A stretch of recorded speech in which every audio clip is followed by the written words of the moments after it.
अच्युतं केशवं रामनारायणं कृष्णदामोदरं वासुदेवं हरिं श्रीधरं माधवं गोपिकावल्लभं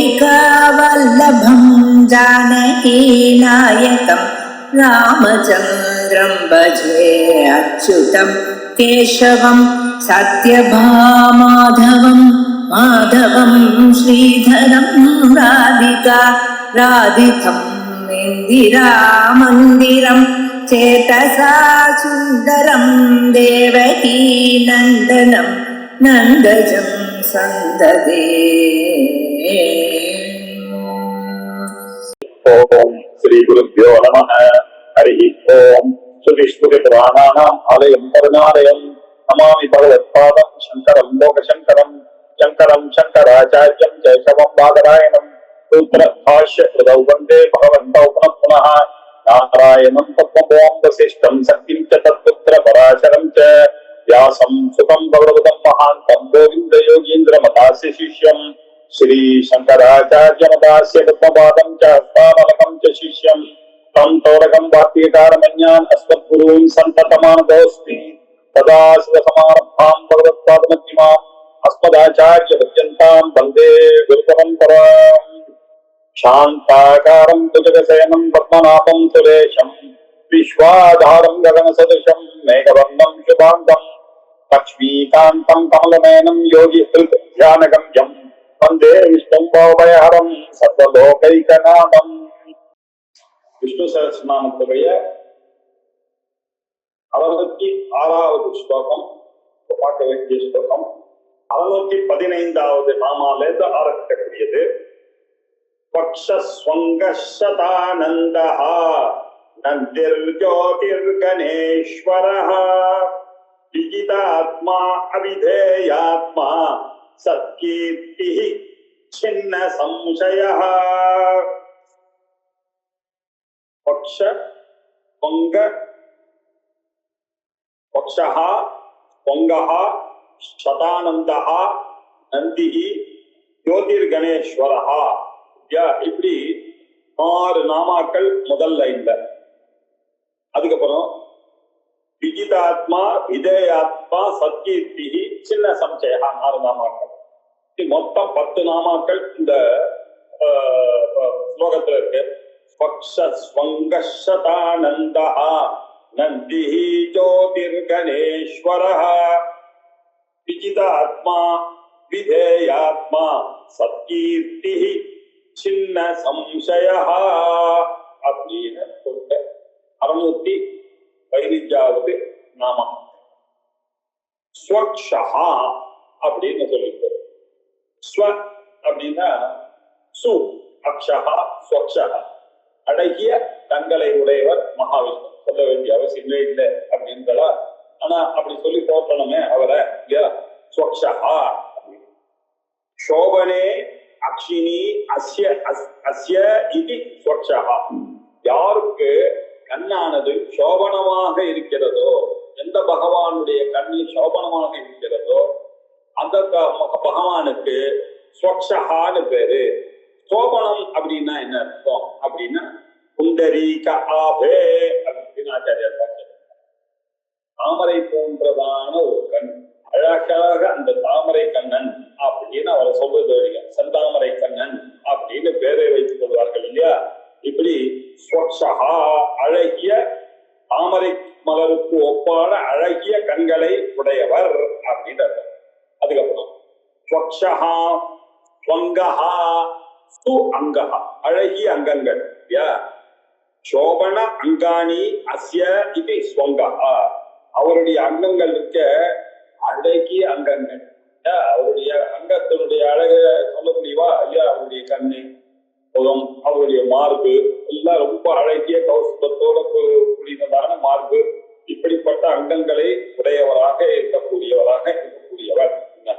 அப்புறம் பக்ஷஸ்வங்கஷதானந்தஹ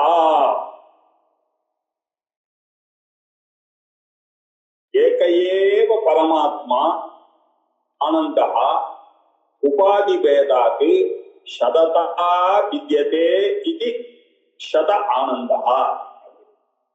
சதம் அப்படின்னா 1000 அப்படின்னு அர்த்தம். ஒரே ஆனந்தம் இருக்கிறது ஒரு பரமாத்மா. அவருடைய ஸ்வரூபம் என்ன? சத்து சித்து ஆனந்த ஸ்வரூபம் இல்லையா? சத்யம் ஞானம் அனந்தம் பிரம்ம விஞ்ஞானமானந்தம் பிரம்ம அப்படின்ற உபனிஷத் வாக்கியங்கள்னால அவரு ஆனந்த ஸ்வரூபனாக இருக்கக்கூடியவர். இப்பேற்பட்ட ஆனந்த ஸ்வரூபம் பேரானந்தம் என சொல்லக்கூடிய ஸ்வரூபம். பேரானந்தம்னா என்ன? பரமானந்தம் எனக்கூடிய ஸ்வரூபம். பரமானந்தம்னா என்ன அர்த்தம்? தேச கால வஸ்துனால லிமிட் பண்ண முடியாததான ஒரு ஆனந்தம். நமக்கு தெரிஞ்சக்கூடிய இந்த விஷயங்கள்லாம் மேலானவர் அப்படின்னு சொன்னாக்க அவ எப்படி தெரியும்? ஒரு தேசத்தை வைத்தோ இல்லையா, அவருக்கு பெரிய இடம் வாங்கியிருக்கேன் சார், ஒரு பெரிய பூச்சியை பிடிச்சா சார் எங்க வீட்டுல அப்படின்னா அதுக்கேற்ற மாதிரி நம்ம பெரிய புரிஞ்சுவோம். அப்சல்யூட் பெருசா யாராலையாவது புரிந்து கொள்ள முடியுமா? முடியாது. நம்மளுடைய அந்த கெப்பாசிட்டி நம்ம மனசுக்கு கிடையாது. இப்படிப்பட்ட அப்சல்யூட்டா இருக்கக்கூடிய ஒரு ஆனந்தத்துக்கு பேர் தான் பரமானந்தம், பேரானந்தம் அப்படின்னு சொல்றாங்க. இந்த பேரானந்தமாக இருக்கக்கூடிய பகவானுக்கு 100 வகையாக அப்படி பிரிஞ்சு பலவிதமான ஆனந்தங்கள் வருகிறது. ஏகையேவ பரமானந்தா உபாதி பேதார். அந்தந்த மீடியம் மூலமாக அந்த ஆனந்தமானது நூற்றுக்கணக்காக வித்தியதே மாறுகிறது அப்படின்றதுனால சதானந்தா அப்படின்னு. இதுக்கு பிருகதாரண்ய உபனிஷத்துல ஒரு சுத்தி இருக்கு. அந்த பலத்துலதான் வியாசர் சொல்றார், ஏதஸ்யைவ ஆனந்தஸ்ய அஞ்ஞானி பூதானி மாத்ராம் உபஜீவந்தி அப்படின்னு. இந்த ஒரு ஆனந்தத்தினுடைய ஒரு திபலையை வைத்துக் கொண்டுதான் இல்ல எல்லா பிராணிகளும் பிரிஞ்சு பிரிஞ்சு வாழ்கின்றன அப்படின்னு சொல்லி அதுதான் மீன் பண்றாரு. குருனாக்கா என்ன அர்த்தம்? எல்லா ஜீவராசிகளும் சந்தோஷத்தை அனுபவிக்கிறதுன்னா இந்த பரமானந்தத்தினுடைய ஒரு திபலை இல்லையா? பிரம்மாதி ஆனந்த சந்ததி சுவாத்மானந்த லவீபூத பிரம்மாதி ஆனந்த சந்ததி. ஆத்மாவுடைய ஒரு லவலேசம், அந்த திபலை, அந்த திபலையை கொண்டுதான் அந்த பகவானுடைய ஆனந்தத்தினுடைய மகாவிஷ்ணுவனுடைய ஆனந்தத்தினுடைய ஒரு திவலையை கொண்டுதான் எல்லா பிராணிகளும் வாழ்கின்றன அப்படின்ற அர்த்தத்துல சதானந்தா. இப்படிப்பட்ட சதானந்தா நமஹ. அதற்கு பிறகு நந்திஹி அப்படின்னு நந்திஹின்னு அர்த்தத்தோட நம்ம நந்தி அப்படின்னாக்க கோவில் இருக்கக்கூடிய நந்தி அப்படின்னு புரிஞ்சுப்போம் இல்லையா? நந்திஹி அப்படின்னா சம்ஸ்கிருதத்துல என்ன? ஆச்சாரியா பரமானந்த விக்கிரகா நந்தி. ஆனந்த ஸ்வரூபமாக ஒரு வடிவம் இருக்குமே ஆனால் அதுக்கு பேர் நந்தி அப்படின்னு பேரு. பரமானந்த வடிவமாக இருக்கக்கூடியவர் தான் நந்தி. அப்படிப்பட்ட அந்த நந்தியாக இருக்கக்கூடிய பரமேஸ்வரன் நந்தையே நமஹ. நந்தியாக இருக்கக்கூடிய அவருக்கு நமஸ்காரம். விகாராந்தம் பதவா இருக்கிறதுனால நந்தையே நமஹ அப்படின்னு. அதற்கு பிறகு ஜோதிர் கணேஸ்வரஹா. ஜோதிர் கணேஸ்வரஹா அப்படின்னா ஜோதிஹி அப்படின்னா என்ன அர்த்தம்? நமக்கெல்லாம் தெரியும், ஒளி கூட்டம் இல்லையா? கணம்னா கூட்டம். ஜோதிர் கணத்துக்கெல்லாம் ஈஸ்வரர், ஒளி கூட்டங்களுக்கெல்லாம் ஈஸ்வரராக இருக்கக்கூடியவராக இருக்கிறார் அப்படின்றார். எப்படி அவர் அப்படின்னா தத்ர சூரியோ பாகின சந்திர தாரகம் நேமோ பாந்தி குதோயமக்னி தமேவ பாந்தமனுபாதி சர்வம் தஸ்ய பாசா சர்வமிதம் விபாதி அப்படின்றார். அவர் பிரகாசிச்சாரே ஆனால் இதெல்லாம் பிரகாசிக்கும்.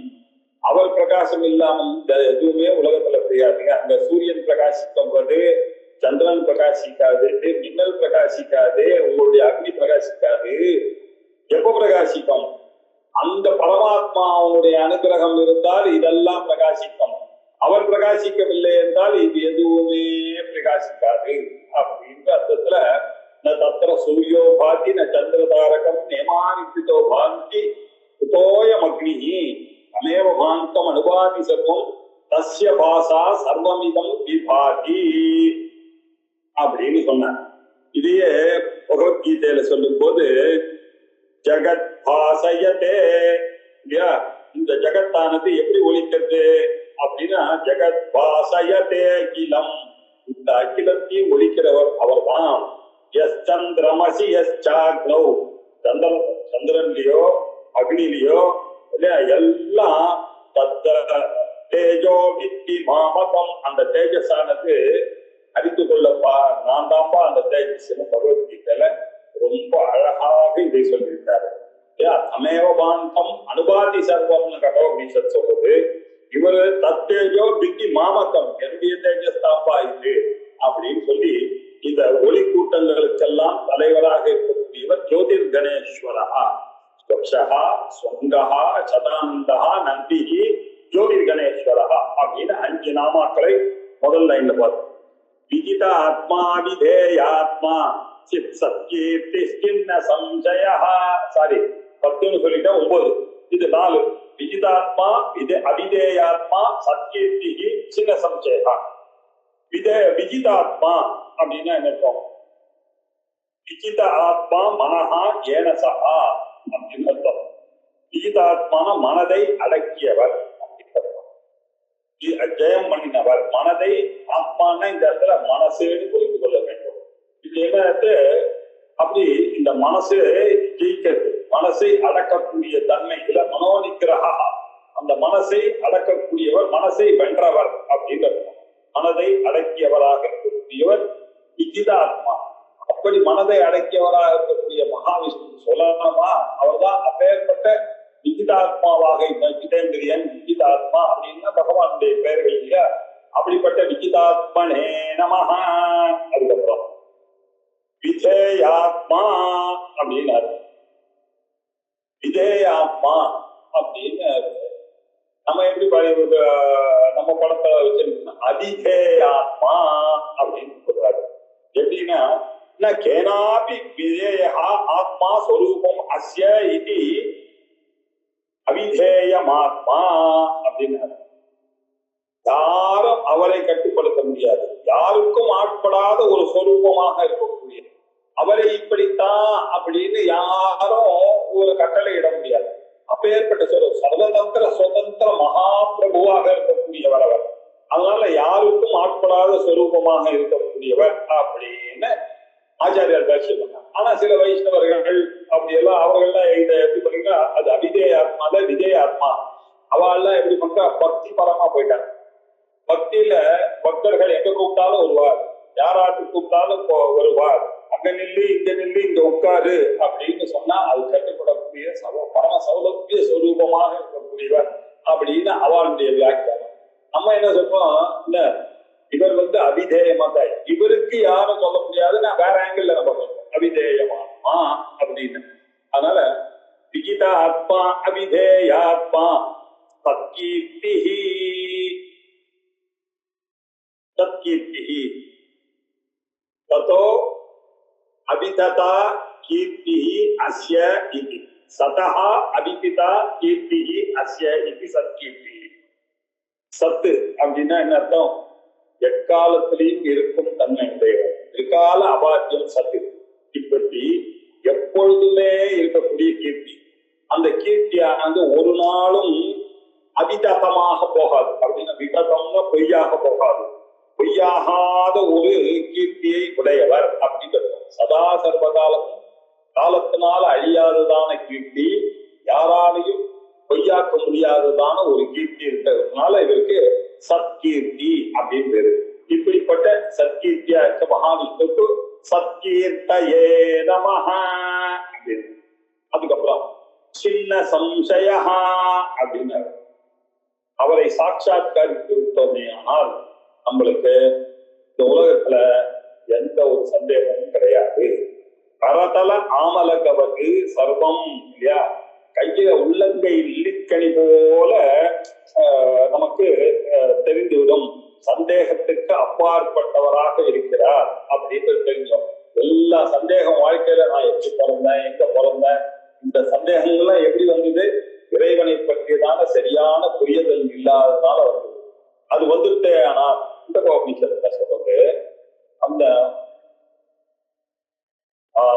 வித்யதே ஹிருதய கிரந்தி சித்யந்தே சர்வ சம்சயாஹ க்ஷீயந்தே ச அஸ்ய கர்மாணி தஸ்மின் திருஷ்டே பராபரே.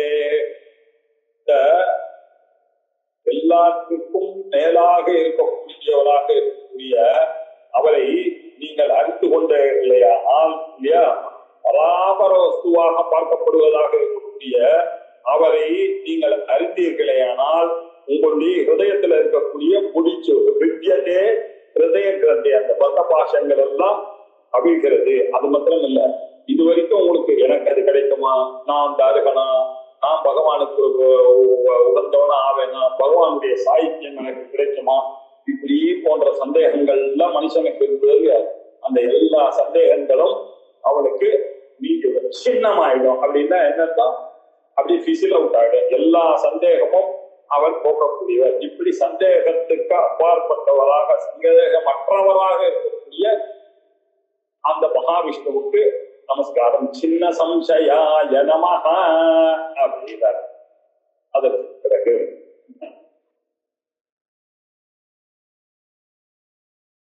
உதீர்ண சர்வதக்ஷுः அனீஷாஸ்வதஸ்திரः பூஷயோ பூஷணோ பூதிः விசோகः சோகநாசனः தீர்ணः.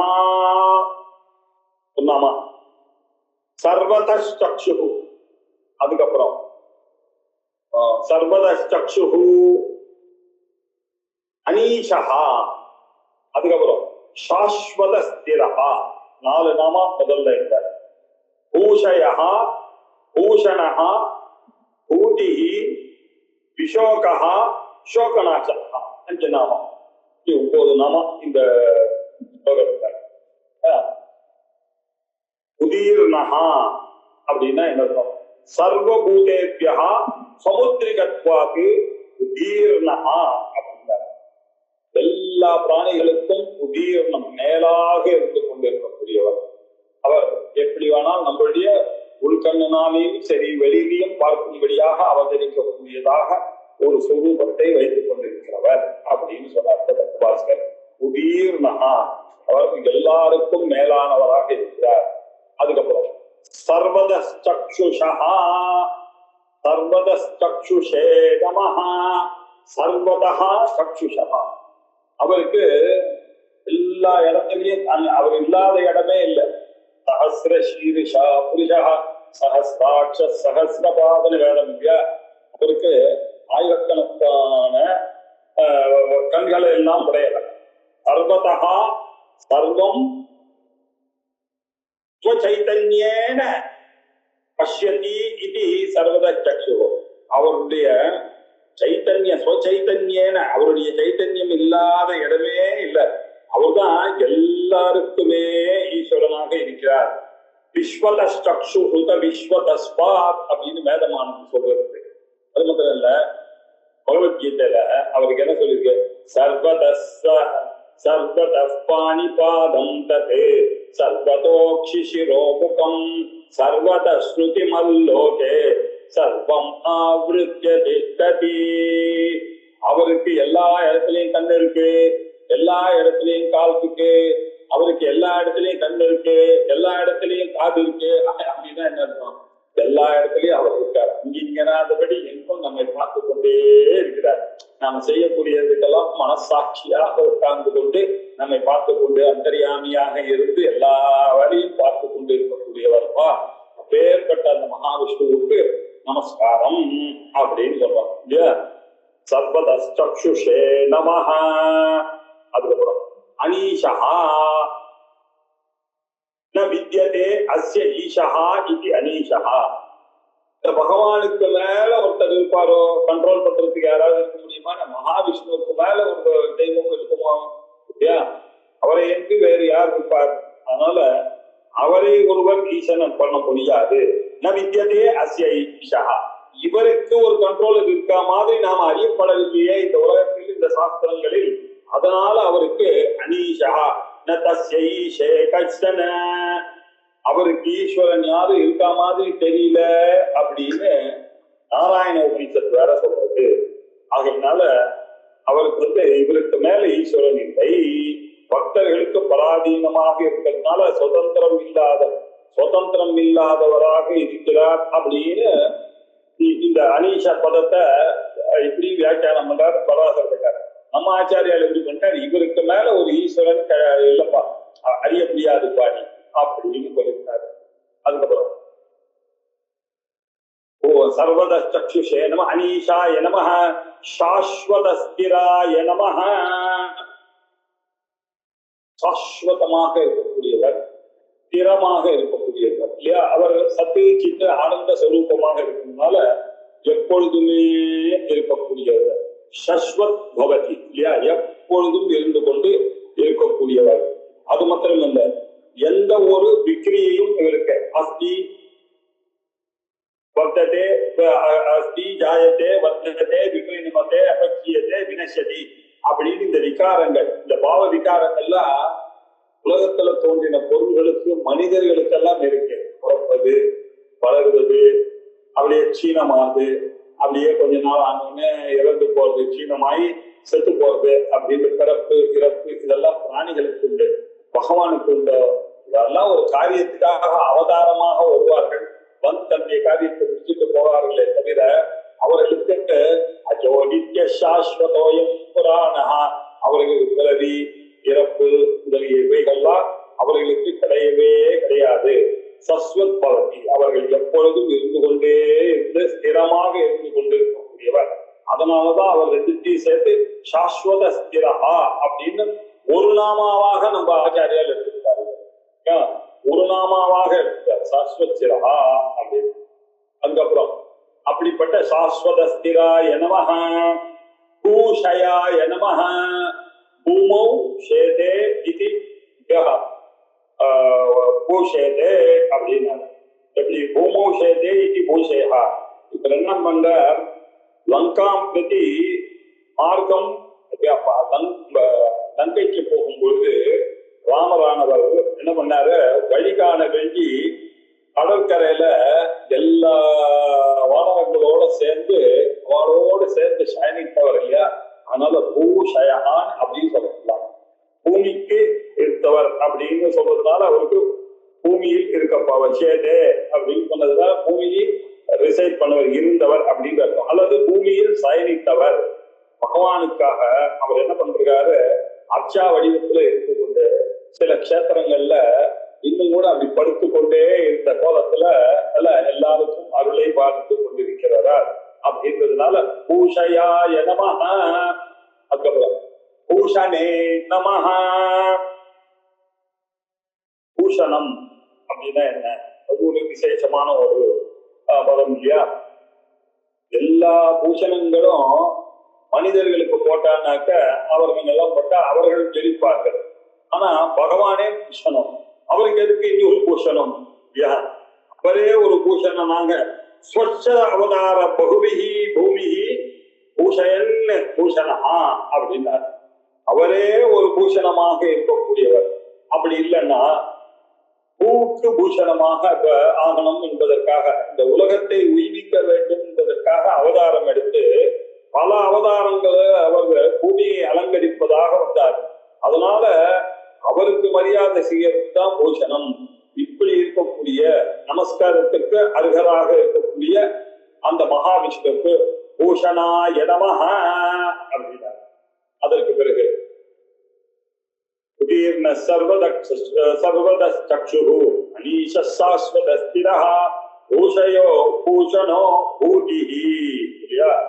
பூஷயோ பூஷணோ பூதிஹி. பூதிஹின்னா என்ன, பவனம் இருப்பது, சத்தா இருத்தல், is I am, is she is, the things are, எல்லாம் இருத்தல். இருத்தல்னு ஒரு குணத்தோட இருக்கோமே உலகத்துல.